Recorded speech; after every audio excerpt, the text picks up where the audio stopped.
शुरू करते हैं आज की कहानी। ब्रजभूमि में एक जंगल के पास एक गांव बसा हुआ था। जंगल के किनारे ही एक टूटी फूटी झोपड़ी में एक 7 साल की बच्ची अपनी बूढ़ी दादी के साथ रहा करती थी, जिसका नाम दादी ने बड़े प्यार से चंदा रखा था। चंदा का उसकी दादी के अलावा कोई और नहीं था। उस बूढ़ी दादी के पास भी कमाई का कोई साधन नहीं था। वो जंगल जाती और लकड़ियां बीनकर उन्हें बेचती और जो भी उनसे मिलता उससे वो अपना गुजारा चलाती। चंदा अपनी दादी के साथ बहुत प्रसन्न रहती, लेकिन एक बात उसे बहुत दुखी करती कि उसका कोई भाई या बहन नहीं थे। गांव के बच्चे उसे इस बात के लिए बहुत चिढ़ाते और उसे अपने साथ खेलने भी नहीं देते थे। वो इससे बहुत दुखी रहती। बहुत बार वो अपनी दादी से पूछती कि उसका कोई भाई क्यों नहीं है। तब उसकी दादी ने उसे प्रेम से कहा, कौन कहता है कि तेरा कोई भाई नहीं है? वह है ना कृष्ण कन्हैया, वो ही तेरा भाई है। ऐसा बोलकर दादी लड्डू गोपाल की ओर इशारा कर देती। चंदा की झोपड़ी में एक पुरानी सी किंतु बहुत ही सुंदर लड्डू गोपाल की प्रतिमा थी। चंदा की दादी उनकी बड़े मन से सेवा किया करती और बहुत ही प्रेम से जो भी रूखा सूखा उनके पास होता उसका भोग लगाती।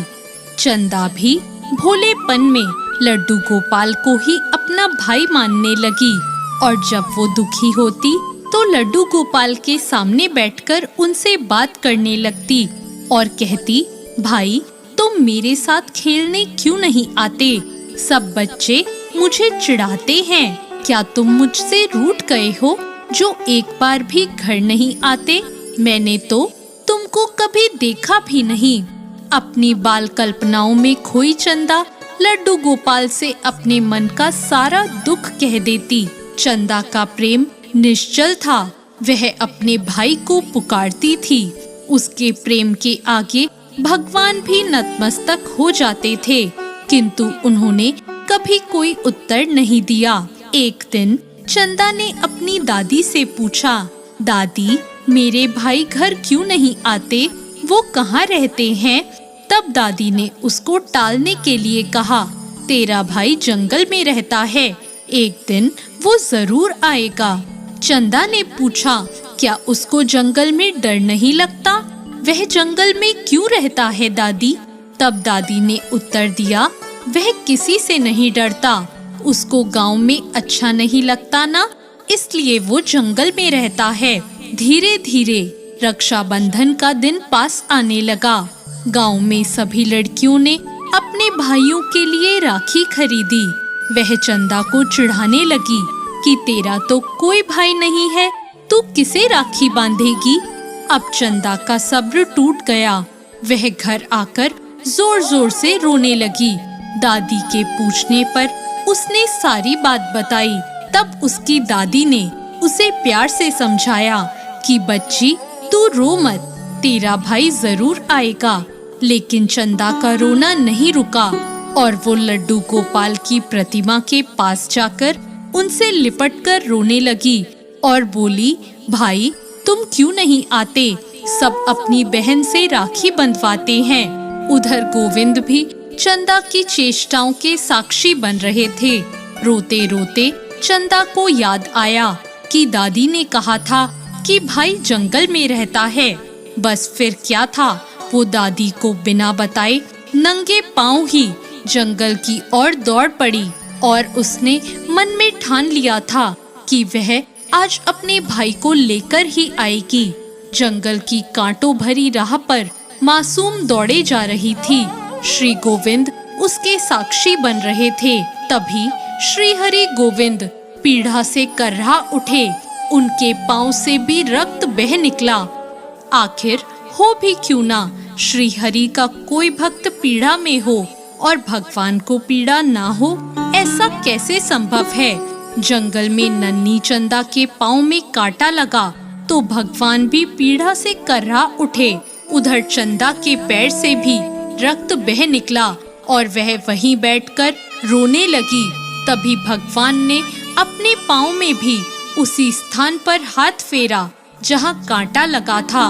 पलक झपकते ही चंदा के पाँव से रक्त बहना बंद हो गया और दर्द भी नहीं रहा। फिर वह जंगल की ओर फिर से दौड़ पड़ी। इस बार उसका पाँव कांटों से छलनी हो गया, लेकिन वो नन्ही बच्ची दौड़ती रही। उसको अपने भाई के पास जाना था। एक स्थान पर वो थककर रुक गई और रो रो कर पुकारने लगी, भाई तुम कहाँ हो? तुम आते क्यों नहीं? अब श्री गोविंद के लिए एक पल भी रुकना कठिन था। वह तुरंत उठे और एक 11-12 वर्ष के सुंदर बालक का रूप धारण करके चंदा के पास आ गए। उधर चंदा थक कर बैठ गई थी और सिर झुकाकर रोए जा रही थी। तभी उसके सिर पर किसी ने हाथ रखा और एक आवाज सुनाई दी, मैं आ गया मेरी बहन, अब तू मत रो। चंदा ने सर उठाकर देखा और पूछा, क्या तुम मेरे भाई हो? तब उसे उत्तर मिला, हाँ चंदा, मैं ही तुम्हारा भाई हूँ।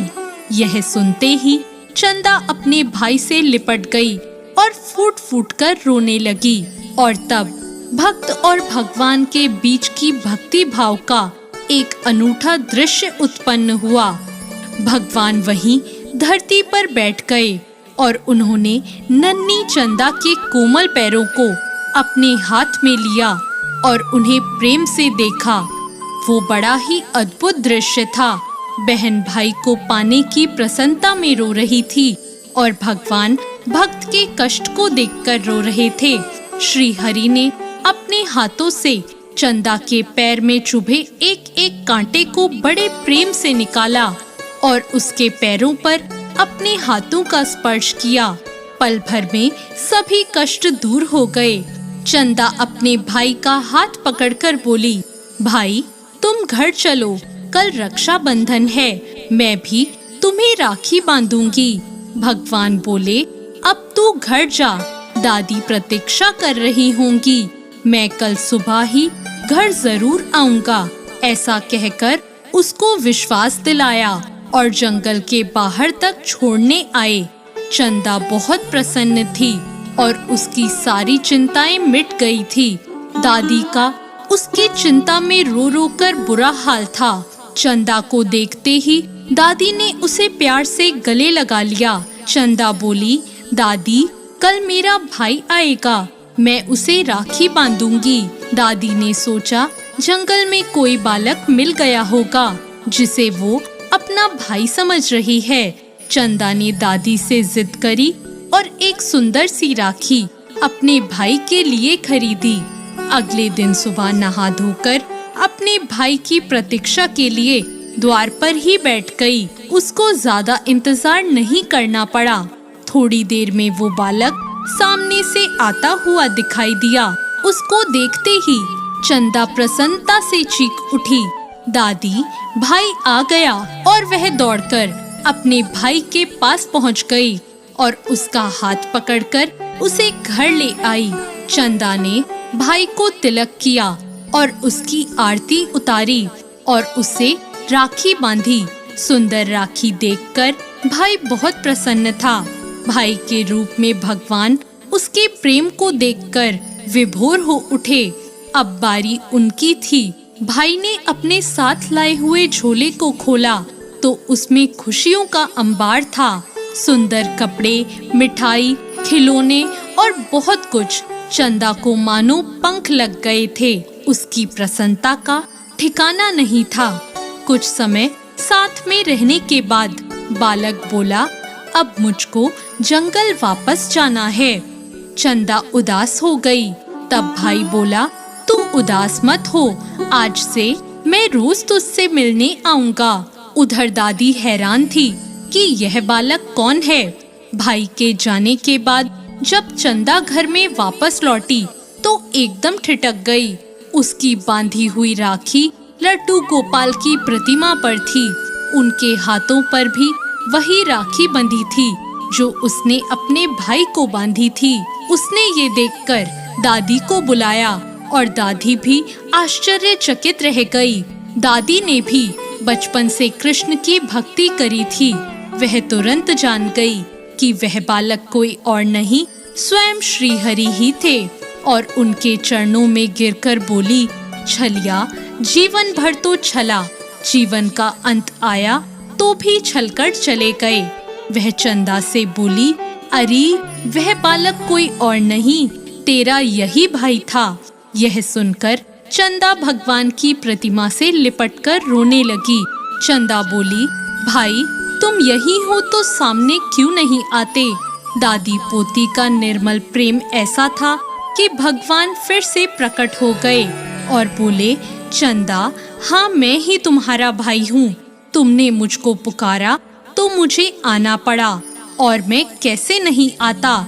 जो लोग ढोंग दिखावा पाखंड रचते हैं, मैं उनसे बहुत दूर रहता हूँ, किंतु जब कोई सच्चा भक्त मुझे प्रेम से पुकारता है तो मुझे आना ही पड़ता है। भगवान और भक्त की प्रेम लीला चल रही थी। दादी भी तो भगवान में लीन हो चुकी थी और उसके बाद चंदा और उसकी दादी को गांव में किसी ने नहीं देखा। कोई नहीं जान पाया कि आखिर दादी पोती कहाँ चले गए। प्रभु की लीला प्रभु ही जाने। तो दोस्तों, कैसी लगी आपको ये कहानी? ऐसी और कहानियों के लिए हमारे चैनल भक्ति ज्ञान को सब्सक्राइब करें। धन्यवाद।